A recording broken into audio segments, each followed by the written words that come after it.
he was many things. He had many hats. You know, he was an entrepreneur. He was a cartoonist. He was a sign painter. He was even a cartoonist while he was in the Army during the war. He was an artist. He was a teacher. He was a citizen soldier. But lastly, he was an integral part of the community.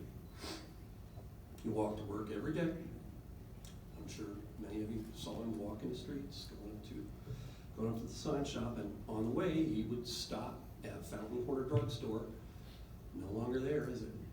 And he would go hang out with his buddy and owner Joe Burke, and drink coffee and eat donuts and tell stories and just the normal things that we do in life, every single one of us. What he did when he finally got to the studio, or the shop as we call it, he would spend the day looking at photographs. He was thinking about things, the cogs were turning. And he would examine these photographs, he would do rough sketches, he would start painting, and he was also a business owner, along with my mother, Eva Lorraine Bennington May. I would sometimes watch him sketch, and then paint. And it was always just an absolute trip to watch this process. It took me many, many years to process this, but he would sit down there, and at times it seemed like his technique was just this purely cathartic, percussive chaos. It's like he was just like slapping the canvas or something sometimes. He'd be dabbing with this enormous brush, like that wide. Not something you would think of an artist doing. He'd be dabbing and swabbing at it, and it looked like utter chaos. And then when you'd finish, you'd look back on it and give it that little Monet distance like you would an impressionist painting. And there would be this gorgeous coniferous tree line just out of nowhere. And it looked like he was just scribbling at times.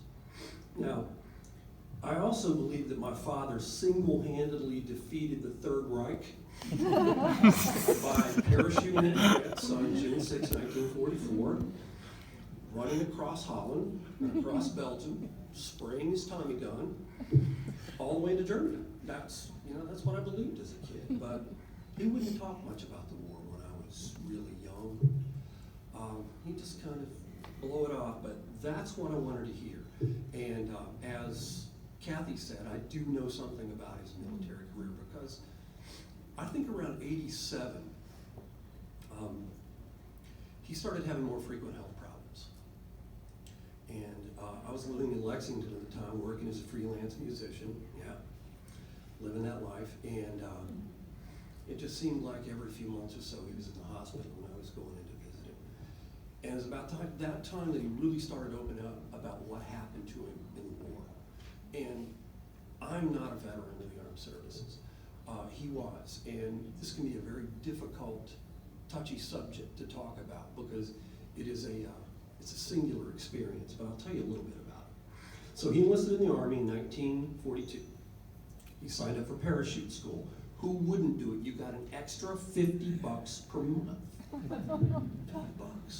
Now keep in mind, you see these photos of all these soldiers from this time period. They all weighed about 120 pounds.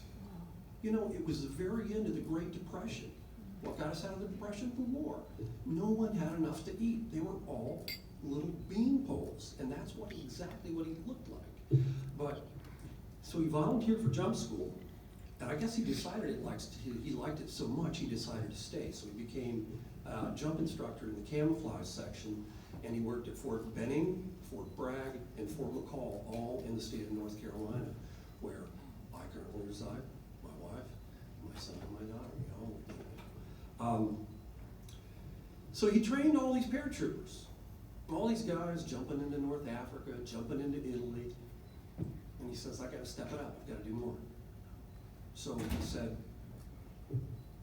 put me in, coach. I'm ready to go. So they attached him to headquarters company of the 502nd Parachute Infantry of 101st Airborne Division, and he rose to the rank of Master Sergeant. Okay, is that okay if I talk a little gossip about Russell May? Is that all right? Okay. So he got to the rank of Master Sergeant, 3 stripes down, 3 stripes up.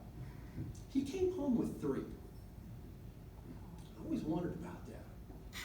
3 stripes go? Well, of course, Dad told Mom everything. It was because of a girl named Inga. Yep. So, you know, there they are in Germany, it's 1945, they had about 6 months of time to kill, right? And there's wine everywhere. There's young women, there's pubs, there's beer gardens, there's all this stuff. So he kind of took off and stayed absent without leave for a while and lost 3 of his stripes.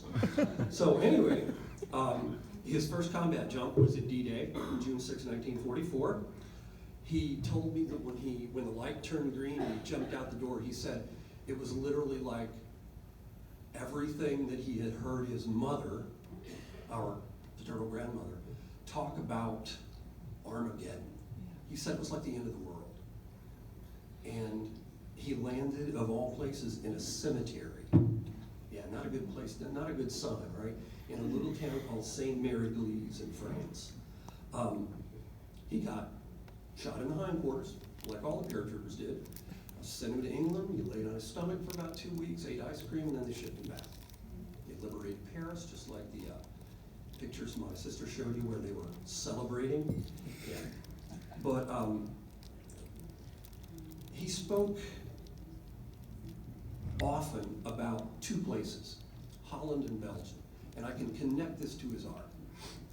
So his second combat jump was in Holland. They liberated the town of Eindhoven, the town of Zaan, and he was just overwhelmed by the hospitality that they showed. Orange flags everywhere, cheese, wine, beer, all of that great stuff. He said they were just wonderful people. And he told me later that both in Holland and Belgium were the beginning of his love affair with Europe. And that's what inspired a lot of the art he did, especially when he was doing mountains or the sky. I don't know if you guys are cognizant of this, but what Dad really did, if you look at all those paintings, look at the sky. Still today when we're traveling and we see a beautiful sunset, we kind of, oh, that's Paul Russell sky. And we still say that, still today. He was in the Battle of the Bulge, and that was his second place of this love affair that he had with Europe, and that was in Belgium.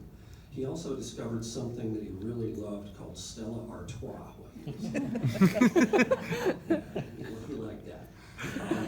He liberated Berchtesgaden, which was Hitler's summer retreat, and they looted. They stole everything that wasn't nailed down. They had a lot of time on their hands. They drank all the wine in Joseph Goebbels' wine cellar.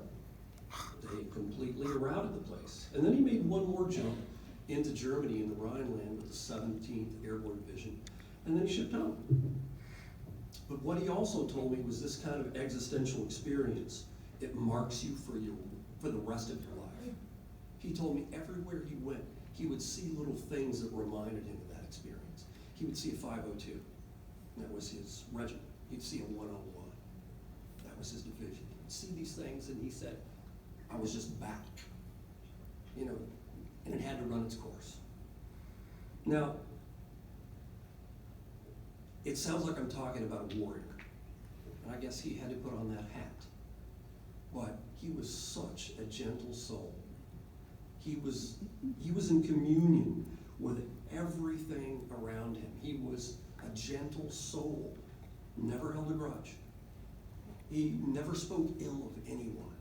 He always went high, always. So to me, what he really was at the end of the day is my father was a Zen master.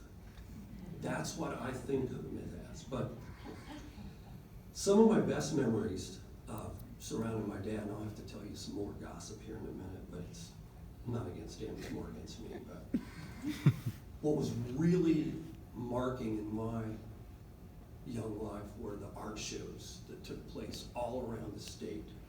Now, he did this with the collective that my sister spoke of called the Kentucky Heritage Artists. So if you name any state park around the state, I've been there with the Kentucky Heritage Artists. And it was the experience of a lifetime. Another thing that I wouldn't trade for all the tea in China.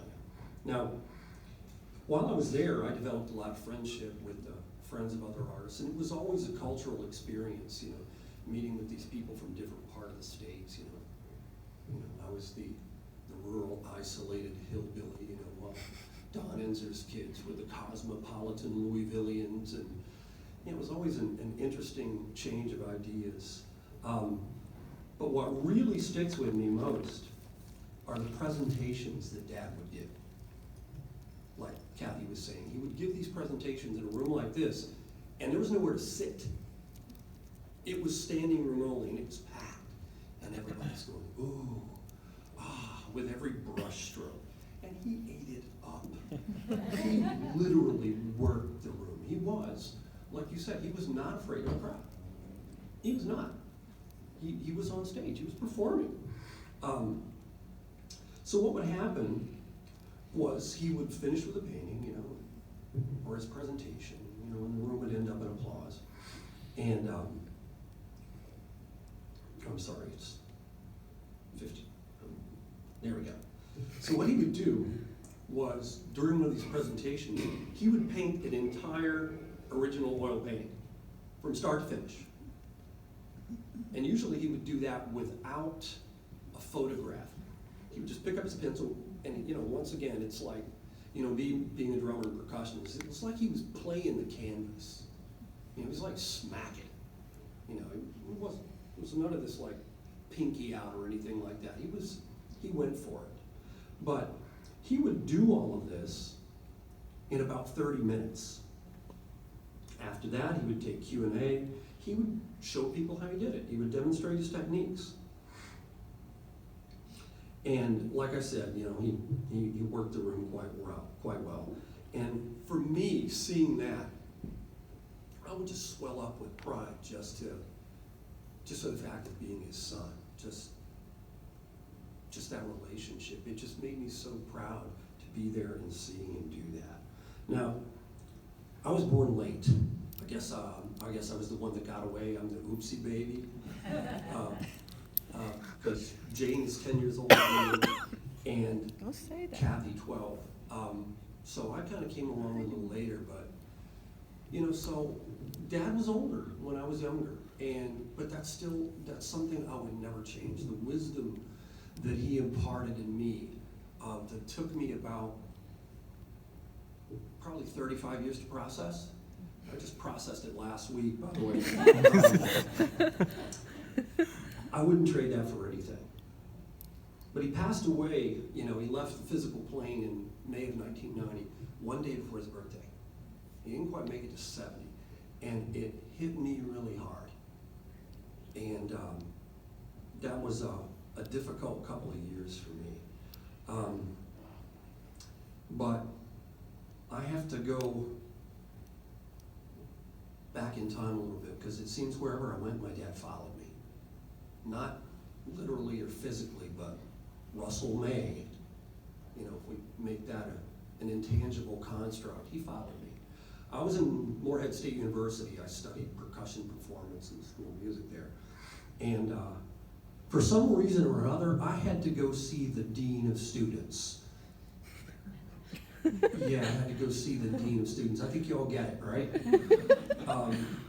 So anyway, the dean of students was a little wizened old woman who weighed about 37 pounds, and the entire university was scared to death of her. Dean Regal. This is a true story, yeah. So I guess you can guess already. I was in some trouble. That's what drummers do, though, right?